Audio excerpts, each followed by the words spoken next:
All right. Hi, this is Guys Bowling from JoBlo.com. How you doing today? I'm doing really well. Good to meet you. Yeah, it's good to be able to talk to you a little bit. I actually watched the film this morning, so it's Oh, fresh in my brain.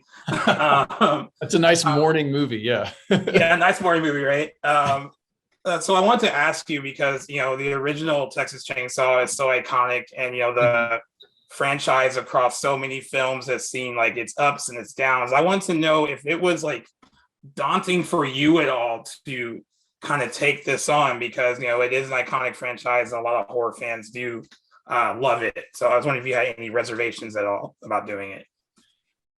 Well, I mean, growing up in Texas and understanding the legacy of Texas Chainsaw Massacre as not only a Texas film, but also like a film for everyone that everyone knows around the world. Yeah, it was a little daunting. I mean, but when someone comes to me with that opportunity as a Texan, I have to take it, and Right. as a filmmaker, I have to take it. So I'm glad I did. Yeah, I'm going to. I mean, they're visually. I like, the Texas Chainsaw Massacre films always stand out to me visually because I think that they tried to kind of maintain like the kind of look of the '70s movie, but then also with your version, it had it's set in modern day, so it had to kind of also look fresh.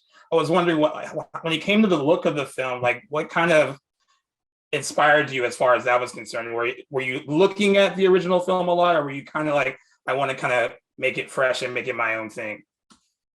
It was a little bit of both. I watched the first thing I did is I watched the original film, and that was the last film I watched before I made this movie, and I didn't watch anything else. I just wanted it to be fresh in my head. And something I noticed about the original film is it's very colorful. There's a lot of color, a lot of blues, really, reds pop. It's actually not like desaturated, kind of like the 2003 Texas Chainsaw Massacre. We all think of that look, which is kind of desaturated brown and green. It's really not like that. Um, and the first one was shot on 16 millimeter, and there's no way I was going to replicate that look on this film. So I did want to update it for modern audiences, but I wanted to keep the spirit of like the handheld cameras and the grittiness. And I told my cinematographer, like, we had a plan that we didn't want it to look too slick. We wanted the lighting to, let's dumb it down a little bit. Let's use hard light. And let's not make everyone look super pretty all the time. So that was kind of like how we approached the film. Okay. Yeah.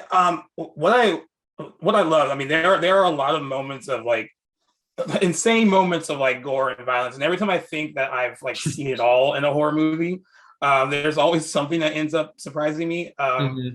The bus sequence towards the end of the movie, I was like, the whole time I was watching it, I was like, this had to be like organized chaos or something, but it worked in a purely like visceral way. Like I was like completely glued to my TV watching it. And I was wondering what was it like setting up that sequence in particular, because that was like my favorite of the film actually. Yeah, when I read the bus massacre sequence in the script, I was like, okay, this is obviously the scene. This is like the new iconic thing, and everything's building to this moment. So it was a lot of fun to film. It was one of the first scenes I started storyboarding when I came onto the project, and I'd work on it every weekend, just kind of building out a plan, some storyboards. So there was a plan, but there was also sort of organized chaos in the way I filmed it too. I had very specific moments I wanted to capture, but then I also just went in there with a bunch of extras, a couple of handheld cameras, and a bunch of special effects guys, like covered head to toe in hazmat suits with blood cannons, and just had them go mad, just spraying blood all over the place. So it Yeah. was a lot of fun. Yeah, I had to imagine it was probably a very messy like night of shooting. It was super messy, and after like one or two takes of blood and gore, we'd have to clear the bus and mop up all the blood so people weren't slipping. So when it came to kind of presenting Leatherface in this film, how did you guys want to make it a little different from what came before? Was there a conscious effort to like be inspired by any of the other films, or did you kind of just want to have a fresh take on what you did with him in this particular film? Yeah, the look of Leatherface. There was a lot of R&D that went into it. I know Fede was very involved with that process, and we worked with an artist who he doesn't work digitally to create things. Like a lot of people would design the mask in like a computer nowadays or using Photoshop, but this guy works like in clay. So he's there sculpting the thing with his hands. It kind of lends to like the practical nature of our film and the spirit of our film. So I went to Fede's office a couple months ago, and I walked in and there was a huge bust of the original design of the mask just sitting there on his desk, and that was pretty cool. Nice. As far as the cast is concerned, I always hear like with horror movies, even though they seem relentless and it seems like there are a lot of like hard work and stuff, I always hear that they're a lot of fun to do, and a lot of the cast members always talk about how fun they are to be a part of. What was it like kind of getting this cast together for this, and were they all completely game to just kind of just go all in and do what you needed them to do to really sell all this stuff? Yeah, I mean, I think when the cast reads a script like this, they know what they're getting into. We're throwing everything at them. We're rain, cold rain. We're raining blood on them. We're dumping shit on them, literally, in this movie. I don't know if you remember that scene. So yeah, for sure.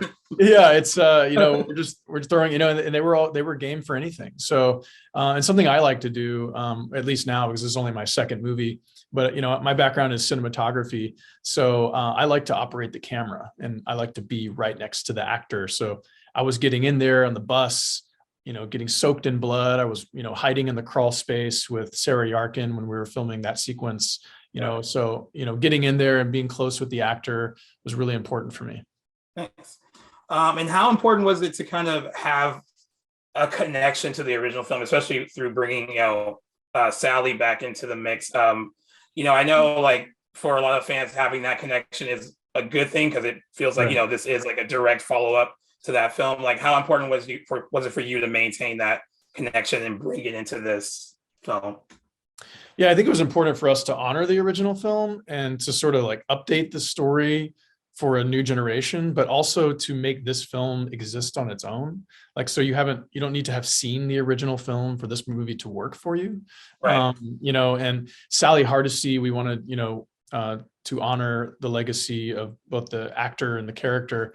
And she sort of, passes the torch to this new cast in a way. And like quite literally, you'll find out at the end of the movie, passing the torch. So, it was really a good thing to bring her in.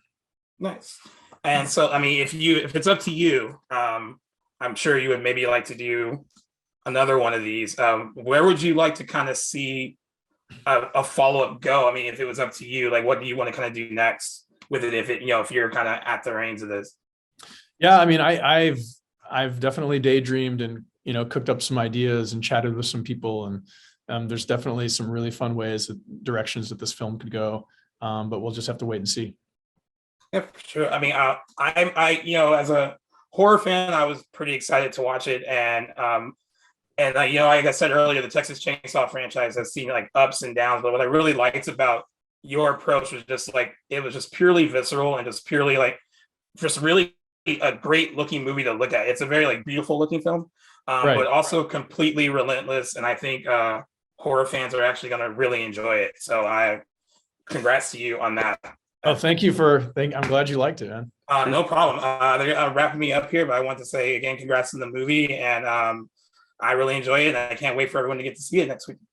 All right.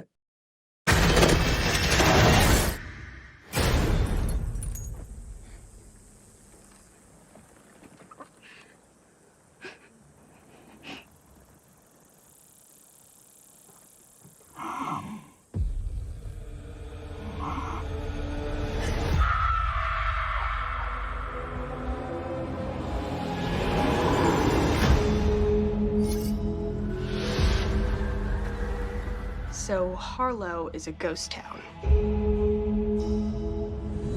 We have a vision for this place. All it needs is young blood. I don't want to live here. This is a chance for people to start fresh somewhere safe. Hey guys, you should see this. What are you doing in our house? You really shouldn't be here.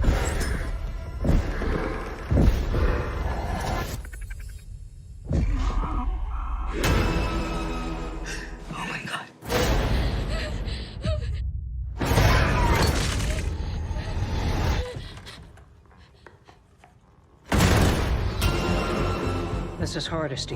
Sally? I'm afraid your old friend's back. 50 years I've been waiting for this night.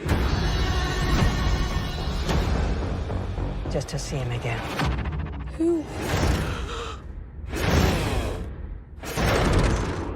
Leatherface.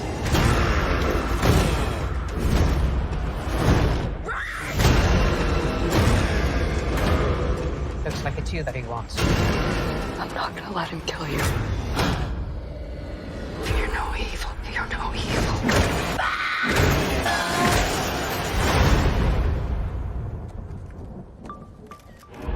Try anything and you cancel, bro.